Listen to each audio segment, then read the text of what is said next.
Olá pessoal, a aula de hoje, como você pode visualizar aí na tela, estaremos falando sobre poesia e poema, com destaque para poema. Vamos abordar primeiro poesia, diferenciar poesia de poema, ver alguns exemplos de poesia, depois vamos focar no nosso estudo sobre poema. Nós vimos nas nossas aulas a presença do gênero nós estudamos na realidade os gêneros textuais. Então, dentro dos inúmeros gêneros textuais, nós temos a presença do poema. Então, vamos conceituar o poema. Aí está, ou melhor, vamos tratar sobre poesia, né? Antes de conceituar o poema. Então, olha só, a poesia, as pessoas confundem e acham que poesia e poema são sinônimos. Acham que poesia é aquele texto estruturado em forma de versos e de estrofes, e não necessariamente. Eu posso encontrar poesia em poemas, mas eu posso encontrar poesia também fora dos poemas. Então, o que é poesia?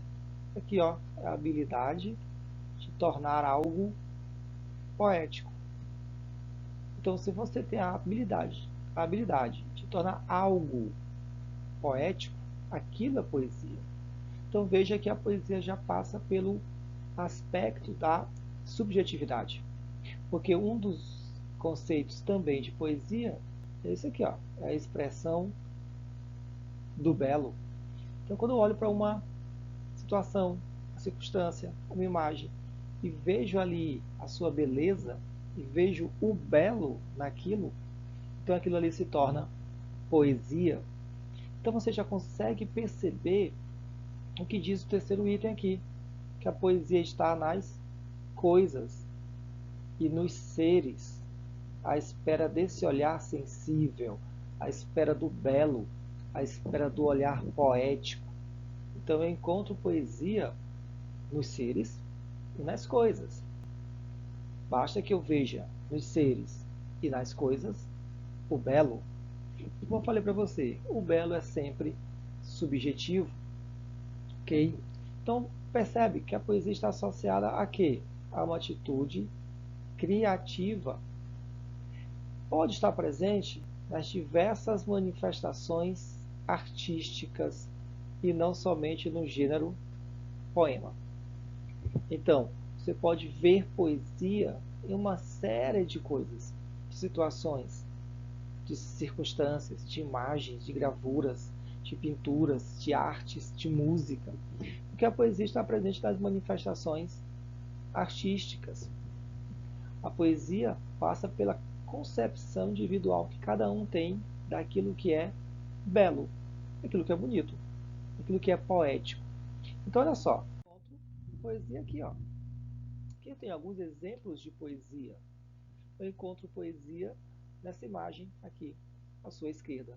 Olha só que imagem bonita. Olha só o lago refletindo o azul do céu, montanha, os pinheiros. Veja que imagem bonita. Então, se você enxerga nessa imagem o belo, você é capaz de atribuir a isso poesia. No quadro, numa pintura aí está à sua direita, mais abstracionista, você também percebe que se você dá esse olhar, enxerga algo poético nisso, a iluminação surgindo, a iluminação aparecendo, eclodindo. Se você enxerga nisso o belo, algo poético, aí você tem uma poesia. Mas como eu disse no slide anterior, a poesia está presente em todas as circunstâncias e depende do olhar de quem vê. Por isso eu tenho aqui também, olha, posso encontrar aqui poesia nesses diversos momentos aqui. Poesia numa foto, num retrato, tá ok?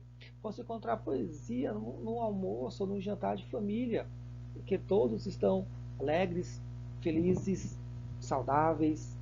Então, quando eu olho para cá e vejo nisso beleza, vejo nisso o belo, valorizo isso, Para mim tem algo poético aí.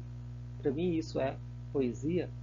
Você encontrar poesia aqui também, olha, na amizade, na imagem produzida por essa amizade, coraçãozinho, pôr do sol lá atrás, uma imagem bonita ao fundo.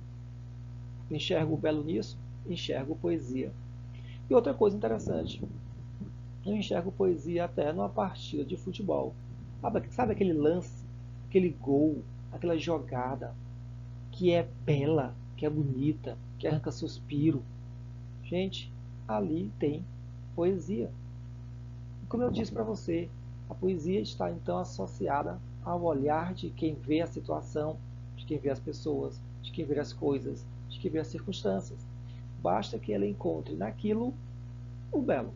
Basta que ela encontre naquilo algo que ela valoriza, que ela entende que vale a pena.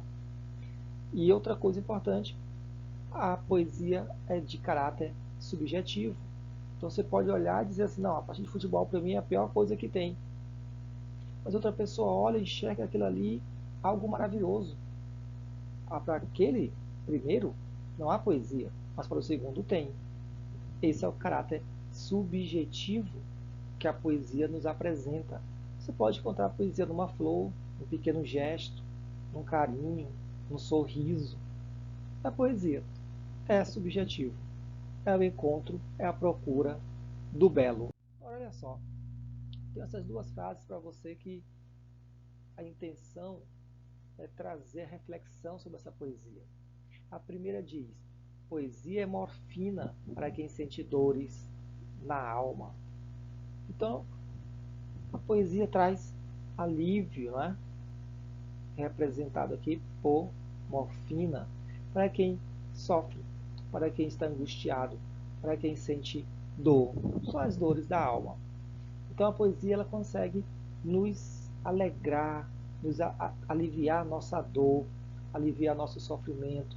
Nesse mundo em que parece que as relações são bem superficiais e com base em interesses pessoais, a poesia consegue enxergar nas pessoas e nos relacionamentos um alívio para as dores provocadas por esses relacionamentos. Olha que frase bonita. A outra também é bem poética, bem poética. A poesia é um poeta poetando poemas. E aqui eu já entro um pouco nas características do poema e na definição do poema. Já antecipo para você o que é um poema, porque ele vai tratar a poesia, é um poeta poetando. Aqui então ele criou uma palavra nova, um neologismo. E o poema trabalha com isso, trabalha com o jogo de palavras, criando palavras ou dando a essas palavras um novo sentido, um novo significado. E aqui ele já junta, né? Diz que a poesia é um poeta. Fazendo o quê? Poetando, criando, fazendo arte, tá? Com o quê? Com os poemas.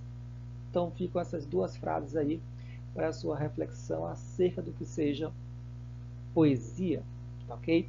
Agora a gente entra em poema. O que é então um poema? Poema é derivado, a sua origem, lá do grego poem, que significa fazer, criar ou compor. Então, o poema é a arte de criar, é a arte de fazer, ou é a arte de compor. E essa arte que o poema nos dá, ela vem através de uma palavra, de um elemento, de uma matéria-prima, de uma matéria básica, que é a palavra. Então, eu poderia juntar esses dois conceitos, o etimológico e o atual, e formar um terceiro conceito, seria mais completo. O etimológico diz o quê? Que a palavra poema é derivada do grego, né, de um verbo grego, poem, que quer dizer fazer, criar, compor. O conceito atual nos diz que poema é um gênero textual, lembra? Falei no comecinho para você. O poema é um gênero textual dos inúmeros e limitados gêneros que nós temos. O poema é um desses gêneros e que está relacionado aos gêneros literários e utiliza como matéria-prima a palavra como sua manifestação, estruturada em forma de verso. Mais à frente, vamos falar um pouco sobre isso, ok? Então, quando eu junto esses dois conceitos de poema, vai me dar um conceito mais amplo. Eu vou entender então que poema é a arte de fazer, é a arte de criar, ou então é a arte de compor, que surge, que vem por meio da palavra, aqui ó, da palavra. Então você percebe que o poeta ele trabalha a palavra. E veja uma coisa importante, nenhum dos nossos assuntos estão desligados. Ele trabalha a palavra como? Por meio de figuras de linguagem, que foi o assunto que nós finalizamos na semana passada. Ele trabalha a palavra com o quê? Por meio das funções poéticas que a linguagem permite, por meio de repetições. Então a gente vai ver também mais à frente como é que o poeta vai trabalhar essa matéria-prima aqui, que é a palavra, ok? Aqui do lado já tem um exemplo disso. Se você perceber, você vai ver o jogo de palavras utilizado aqui, o trabalho que o poeta aqui teve com o texto para dar ou para construir os dois sentidos que esse texto tem. Diz assim: não te amo mais.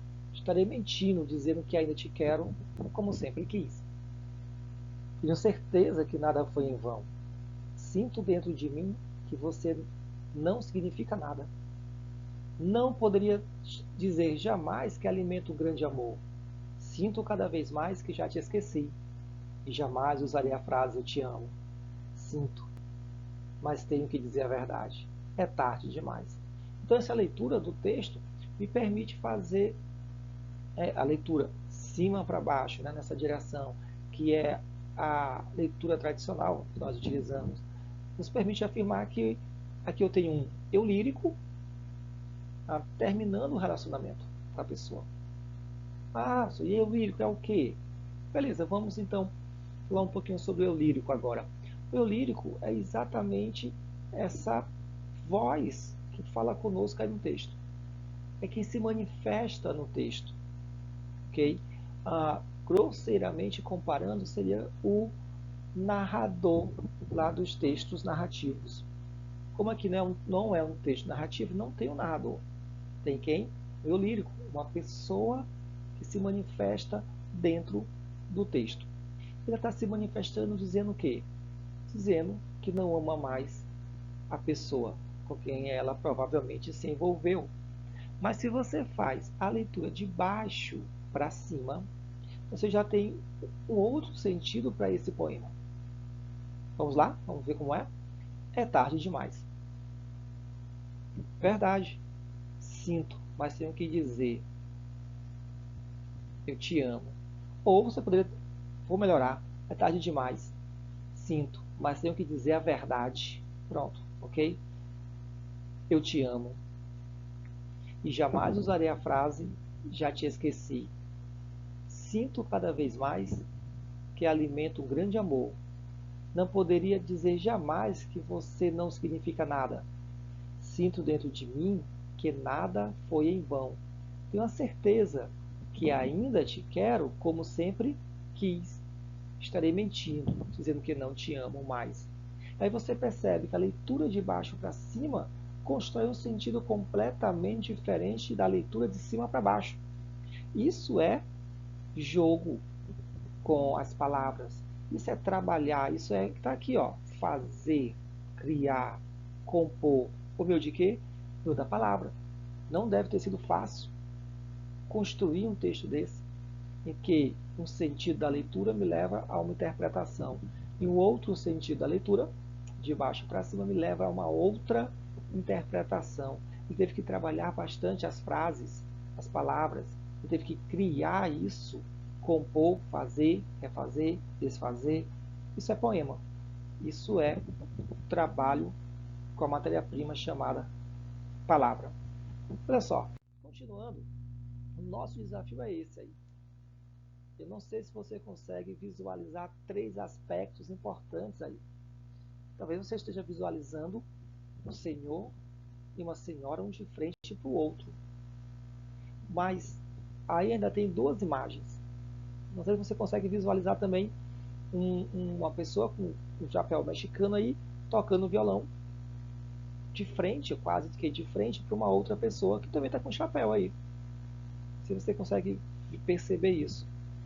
Não sei se você consegue perceber também que dentro do ouvido de uma dessas personagens está saindo uma pessoa. Então, vamos lá. Olha só aqui, ó. O Senhor, né? Bacana essa imagem ampla, maior aqui. Senhora aqui, a idosa. Aqui, ó, você tem os pezinhos, né? A roupa, rosto, chapéu, as mãos de uma pessoa. Em frente a ela aqui também, ó. Você tem aqui os pés, a roupa, aqui o violão, ó. Aqui eu fiz referência. O bigodezinho dela aqui, o rosto, o bigode, o chapéu, ok? Olha no ouvido do Senhor aqui, ó, uma pessoa saindo. É uma porta, né? A pessoa está saindo. Então, olha só, o poema faz isso. O poema, um grande desafio nosso, enquanto leitores de poema, é não só nos acomodarmos com a leitura à primeira vista. Eu olho e vejo, são dois senhores, um de frente para o outro.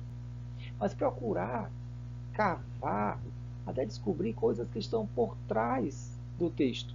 Esse é o desafio de quem aprecia, de quem faz a leitura, de quem interpreta o poema. É procurar descobrir o que está por trás das palavras, dos versos, das estrofes.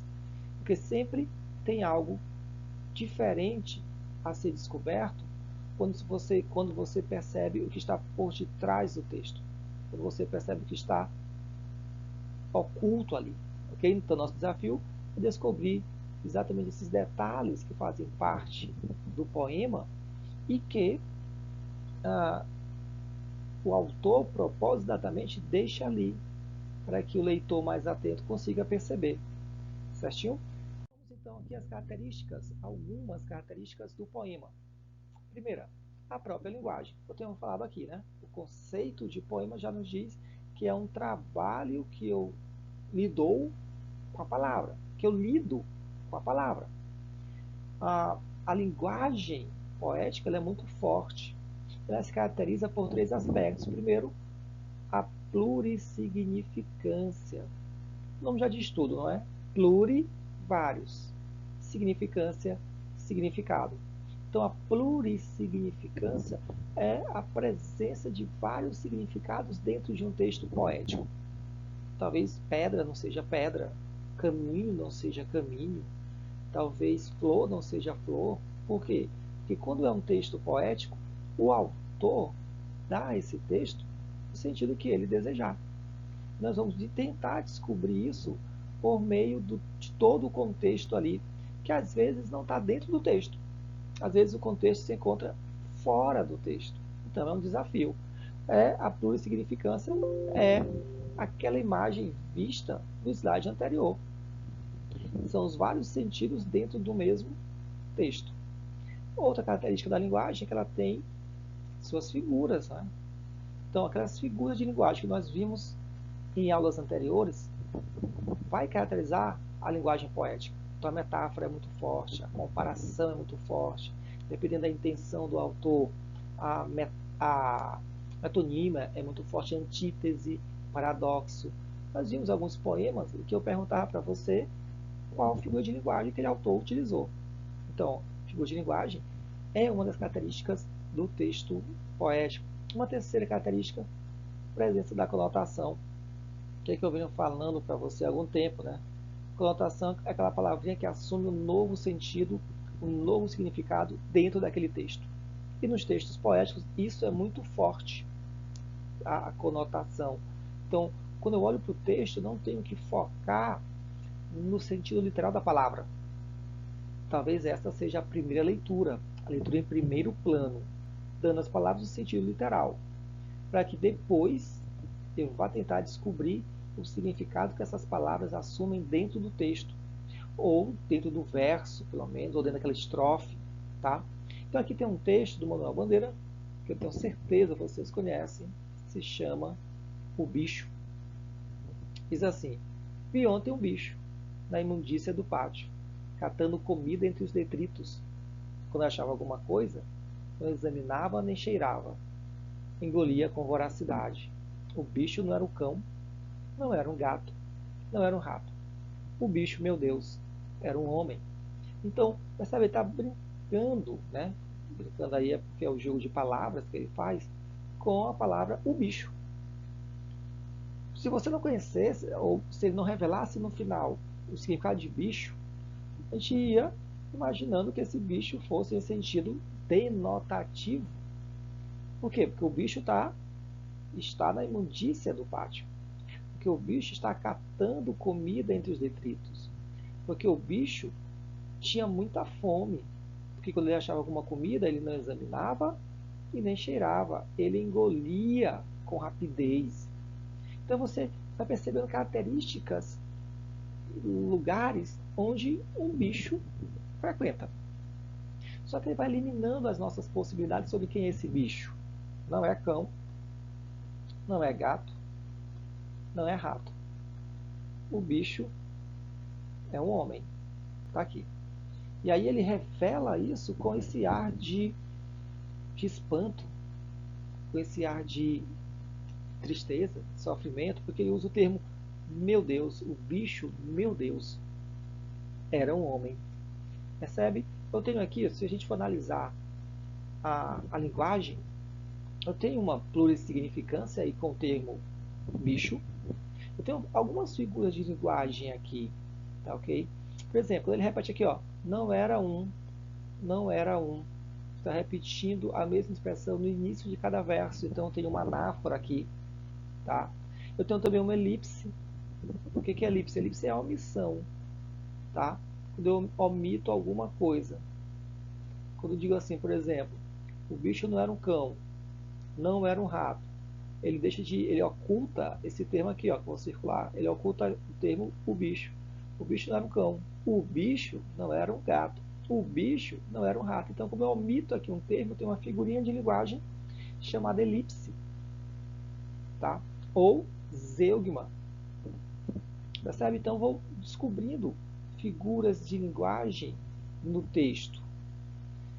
Porque é característica do texto literário, do poema, tá? Como é característica também do poema o uso das repetições. Você já consegue perceber neste poema específico algumas repetições, que vai me dar lá a anáfora, né? No finalzinho, não era um gato, não era um rato. A repetição que ocorre durante todo o poema do termo o bicho. Na primeira estrofe tem o bicho, na segunda tem características do bicho, na terceira estrofe você repete, ele repete bicho, no último verso aqui, ó, o bicho. Então tem repetições do mesmo termo, do mesmo elemento, características do poema. Prosseguindo. Olha só, eu tenho aqui também dois poemas interessantes que servem para ilustrar bem o que é um poema e as características do poema. Eu quero destacar aqui, pessoal, esse poema também do Manuel Bandeira aqui, ó, chamado A Estrela. Primeiros versos. Vi uma estrela tão alta, vi uma estrela tão fria, vi uma estrela luzindo na minha vida vazia. Você percebe? Vi uma estrela, vi uma estrela, vi uma estrela. Mais uma anáfora aí que Manuel Bandeira usa. E ele vai utilizando anáforas. Na continuação ele diz assim, era uma estrela tão alta, era uma estrela tão fria, era uma estrela sozinha, luzindo no fim do dia. Percebe mais uma vez a repetição? Era uma estrela, era uma estrela, era uma estrela. Aqui é o jogo de palavras que eu me refiro. Aqui ele trabalhando o verso, trabalhando a palavra. Percebe que, além de ser uma figura de linguagem, também é repetição. Então aqui eu tenho as duas características que nós vimos até agora. A linguagem, por meio das suas figuras, né? da anáfora, nesse caso, e a repetição das palavras, dos mesmos termos. Ele repete muito estrela, estrela, estrela, estrela, repete os termos finais, tão alta, tão fria, em vez de luzina que ele usa sozinha, em vez de vazia ele usa aqui o dia, mas aqui ele repete, tão alta, tão fria. Continuando. Porque da sua distância para a minha companhia não baixava aquela estrela? Porque tão alta luzia e ouvia na sombra funda responder que assim fazia para dar uma esperança mais triste ao fim do dia. O Manuel Bandeira disse a vocês que o nosso desafio, quando eu coloquei aquela imagem lá, era exatamente descobrir o que se conta por detrás do texto. Né? E para Manuel Bandeira, alguns poemas dele, a gente precisa de fato ir além do texto. Manuel Bandeira ele era um poeta que tinha algumas limitações físicas, algumas doenças, e essas doenças o impediam de fazer certas coisas. Então havia dias que Manuel Bandeira estava profundamente triste, e essa tristeza dele era transposta para os poemas, para o texto dele. Você percebe nesse poema o tom melancólico, o tom triste da poesia dele. No finalzinho, aquela estrela tão longe, tão distante, tão fria, estava lá para dar esperança, mais triste ao fim do meu dia. Então é como se ele estivesse deitado, observando uma estrela longe, distante, fria, na sua solidão, na sua dor. E ele fez desse momento um poema, ele fez desse momento um texto para refletir toda essa sua dor ao observar uma estrela. Então eu tenho aqui uma característica do texto, uma não, né? Duas, né? A linguagem e o uso das repetições, ok? Eu, em outro momento, analiso esse texto aqui porque ele é muito bonito, muito bom, muito interessante. Eu queria fechar com mais essas características aqui do texto poético. E aí, numa próxima aula, no próximo momento, eu retomo aquele poema anterior, apontando nele as características de um poema. Primeiro, então, essa aqui, né? Essa outra característica aqui é bem fácil: versos e estrofes. Então, o poema ele é constituído por versos e o conjunto deles, né? As estrofes. Não é característica exclusiva do poema ter verso e estrofe. Letras de música, que é um outro gênero formado por versos e estrofes. A literatura de cordel, que é um outro gênero, também é formado por versos e estrofes. Okay? Nos poemas mais atuais, mais modernos, a disposição dos versos, a disposição das estrofes é diferente, que vai apontar para essa outra característica aqui, ó. Essa daqui, ó, a criação estética. Então eu tenho como característica a organização do poema. Essa organização se dá por meio de versos e estrofes. E eu estou dizendo para você que esses versos e essas estrofes têm uma disposição, modelos, formatos diferentes nos poemas atuais, que vai me dar uma outra característica, a criação estética, a beleza, o olhar belo, a intenção do autor ao criar uma disposição de versos diferentes do clássico, um modelo de estrofe diferente do tradicional. Tá? Vou falar em clássico e tradicional. Aqui eu tenho um poema que apresenta essa classificação completa. A gente já conhece esse texto aqui, nós já ouvimos algumas vezes, pelo menos algumas estrofes. Vamos ver todo aqui. Mas antes de falar desse texto, deixa eu pegar essa outra característica então, a sonoridade. É uma outra característica do poema, também presente nas literaturas de cordéis, nas letras de música. O ritmo, que é composto pelo ritmo. O que é o ritmo? O ritmo é a alteração de um som forte e um som fraco. Lembra? Nós vimos lá nessa acentuação gráfica que eu tenho uma sílaba tônica e depois uma sílaba fraca na palavra. Que toda palavra tem uma sílaba forte e as outras são fracas. Então, quando eu vou compondo o texto, dessa sucessão de som forte, depois o som fraco, o som forte, depois o som fraco, eu estou trabalhando com o ritmo. E uma outra coisa que faz parte da sonoridade do poema é a rima. Que essa rima pode estar presente ou não. Nos poemas clássicos, mais tradicionais, sim, ela estava bem presente. Então vamos para o texto? Amor é fogo que arde sem se ver. É vida que dói, não se sente. É um contentamento descontente. É dor que desatina sem doer. Beleza, eu tenho aí 4 versos, uma estrofe. E aqui eu tenho uma presença de rima. É um poema clássico, tradicional, então ele vai se enquadrar todo naquele modelo mais antigo de construção de poema. Eu tenho aqui, ó, ver, que rima com doer. Eu tenho sente, que rima com descontente. É interessante porque era um desafio para o autor não só escrever um poema com conteúdo, mas escrever um domínio que esteticamente falasse aos grandes poemas daquela época, que esteticamente se enquadrasse dentro dos critérios daquela época. Então eu tenho aqui, ó, o primeiro verso rima com o quarto e o segundo rima com o terceiro. E ele continua. É o não querer mais que bem querer. É andar solitário entre a gente. É nunca contentar-se de contente. É um cuidar que se ganha em se perder. Então você tem aqui também querer, perder, gente, rimando com contente. Mais uma vez, Camões aqui rimou o primeiro verso, né, da segunda estrofe com o último, e depois ele rimou o segundo e o terceiro, igual ele fez a primeira estrofe. Percebe o desafio?